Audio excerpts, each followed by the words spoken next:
যোগিনী একাদশী 2026 ব্রত মাহাত্ম্য কথা, ব্রতের সঠিক তারিখ, 88,000 ব্রাহ্মণ ভোজনের ফল আর পালনের সময়সূচি।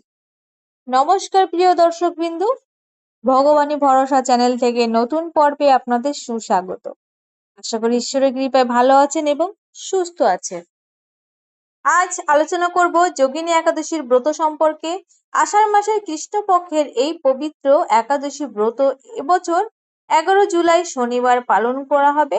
শাস্ত্রে বর্ণিত আছে এই ব্রত যথাযথভাবে পালন করলে 88,000 ব্রাহ্মণকে ভোজন করানোর সমতুল্য পুণ্যফল লাভ হয়। তাই প্রত্যেককে নিজের অবস্থান অনুযায়ী সঠিক তিথি এই ব্রত পালন করুন।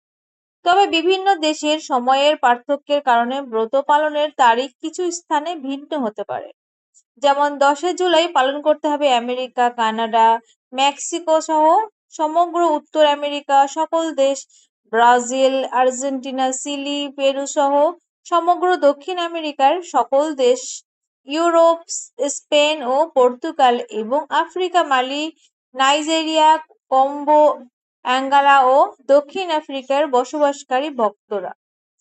এছাড়া ভারত, বাংলাদেশ, নেপাল, ভুটান সহ সমগ্র এশিয়া, দুবাই, বাহরাইন, কাতার, কুয়েত, ওমান, সৌদি আরব সহ মধ্যপ্রাচ্যের সকল দেশ, অস্ট্রেলিয়া, নিউজিল্যান্ড এবং বিশ্বের অধিকাংশ দেশে 11 জুলাই শনিবার যোগিনী একাদশীর ব্রত পালন করা হবে। তাই আপনারা অবস্থান অনুযায়ী সঠিক দিনে এই পবিত্র ব্রত পালন করুন। এখন আমরা যোগিনী একাদশীর মাহাত্ম্য শ্রবণ করব। এছাড়াও বিশ্বের প্রায় 155টি দেশের পালনের সময়সূচি তো অবশ্যই আপনাদের সঙ্গে শেয়ার করে দেওয়া হয়েছে।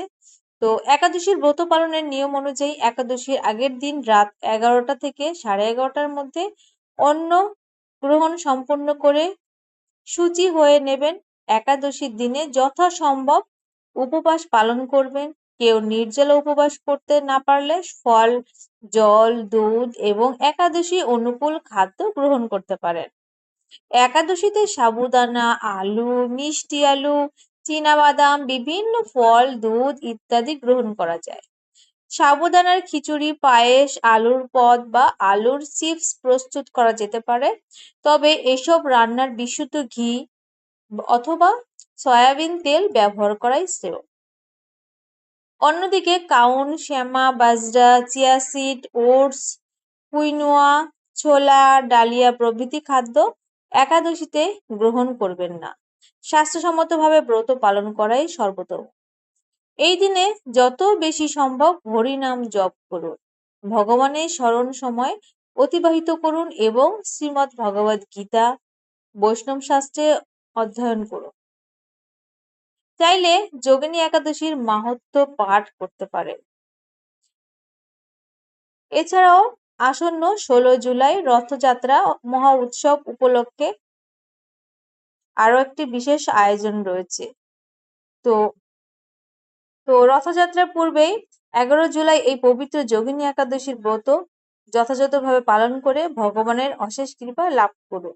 সুতরাং শাস্ত্র বিধি অনুসারে যথাযথভাবে যোগিনী একাদশীর ব্রত পালন করুন এবং সারাদিন ভগবানের সেবা, স্মরণ ও হরিনাম নিজেকে নিয়োজিত রাখুন। এবং আমরা যোগিনী একাদশীর ব্রতের মাহাত্ম্য শ্রবণ করব। এরপর বিশ্বের বিভিন্ন দেশের পালনের সময় অবশ্য জানানো হয়েছে। ব্রহ্ম বৈষ্ণব পুরাণে আষাঢ় মাসের কৃষ্ণপক্ষের যোগিনী একাদশীর মাহাত্ম্য শ্রীকৃষ্ণ ও যুধিষ্ঠির সংলাপের মাধ্যমে বর্ণিত হয়েছে। যুধিষ্ঠির মহারাজকে বললেন, হে কৃষ্ণ, আষাঢ় মাসের কৃষ্ণপক্ষের একাদশীর মাহাত্ম্য কৃপা করে আমাকে বলুন। শ্রীকৃষ্ণ বললেন, হে মহারাজ, সর্ব পাপ নাশকারী ও মুক্তিদায়িনী এই শ্রেষ্ঠ ব্রতের মাহাত্ম্য মনোযোগ সহকারে শ্রবণ করুন। আষাঢ় মাসের কৃষ্ণপক্ষের এই একাদশী যোগিনী একাদশী নামে প্রসিদ্ধ। এটি মহাপাপ বিনাশকারী এবং সংসার রূপী মহা ভবসাগর নিমজ্জিত জীবনের উদ্ধারের একমাত্র নৌকার মতো। সকল ব্রতের মধ্যে এটি অত্যন্ত শ্রেষ্ঠ বলে খ্যাত। এখন আমি এই প্রসঙ্গে একটি পবিত্র পৌরাণিক কাহিনী বর্ণনা করছি। প্রাচীনকালে অলকাপুরীতে শিব ভক্ত যক্ষরাজ কুবের বাস করতেন। তিনি প্রতিদিন অত্যন্ত নিষ্ঠার সঙ্গে ভগবান শিবের পুজো করতেন। তার সেবার হেমমালী নামে একজন মালী নিযুক্ত ছিল। প্রতিদিন সে মানস সরোবর থেকে পুজোর জন্য তাজা ফুল সংগ্রহ করে কুবেরের কাছে নিয়ে আসতো। হেমমালীর পত্নীর নাম ছিল বিশালাক্ষী। তিনি ছিলেন অপরূপ সুন্দরী আর হেমমালী তার প্রতি অত্যন্ত আসক্ত ছিল। একদিন স্ত্রীর সঙ্গে সেই এতটাই মগ্ন হয়ে পড়ল যে শিব পুজোর জন্য সময় মতো ফুল পৌঁছে দেওয়ার সম্পূর্ণ কথা তিনি ভুলে গেলেন। এইদিকে পুজোর সময় অতিক্রান্ত হতে লাগলো। 2 প্রহর অর্থাৎ প্রায় 6 ঘন্টা অতিবাহিত হয়ে গেল। পুজোর সময় পেরিয়ে যাচ্ছে দেখে রাজা কুবের অত্যন্ত ক্রুদ্ধ হলেন এবং বিলম্বের কারণে জানার জন্য একজন দূতকে পাঠালেন।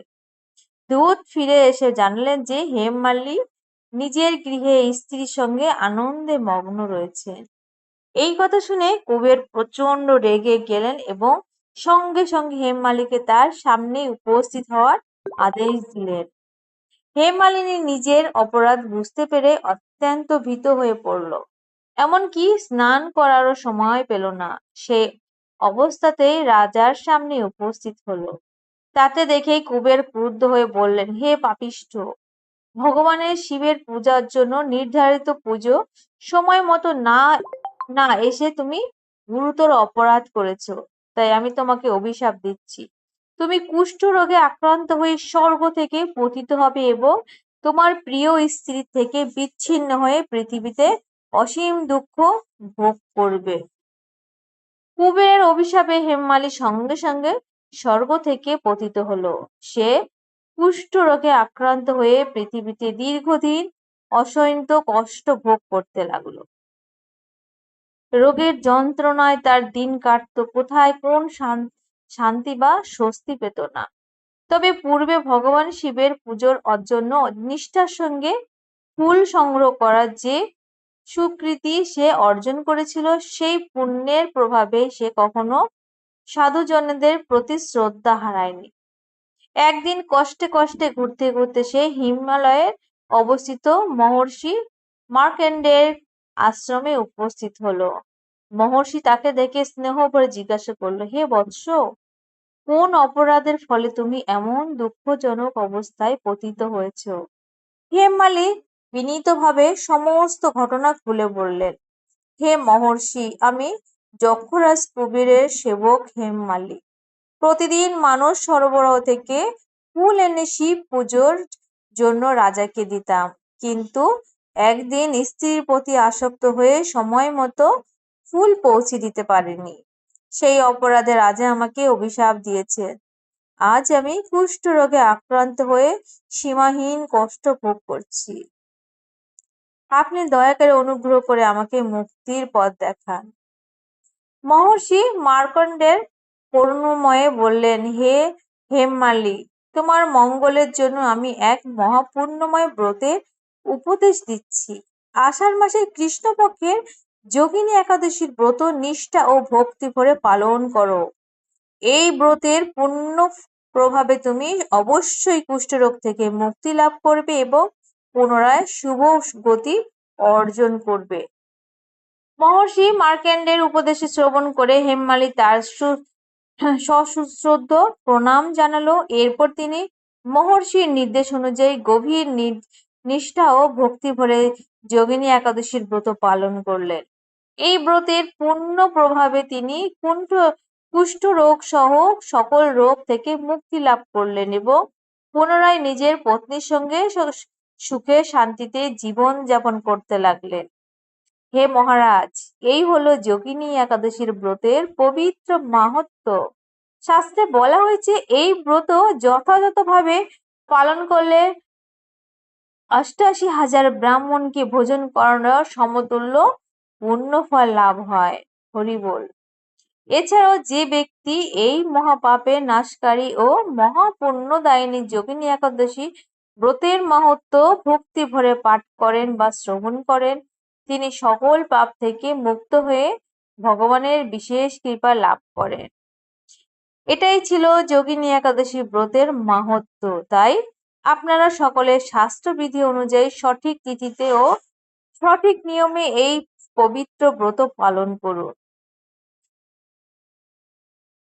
আপনাদের সকলের প্রতি আন্তরিক অনুরোধ, যদি এই ভিডিওটি আপনাদের ভালো লেগে থাকে এবং সামান্য হলেও উপকারে আসে, তাহলে ভক্তি ভরে একটি লাইক করুন, কমেন্টে লিখুন জয় শ্রী হরি এবং এই পবিত্র বার্তা আরো ভক্তদের কাছে পৌঁছে দিতে ভিডিওটি শেয়ার করুন।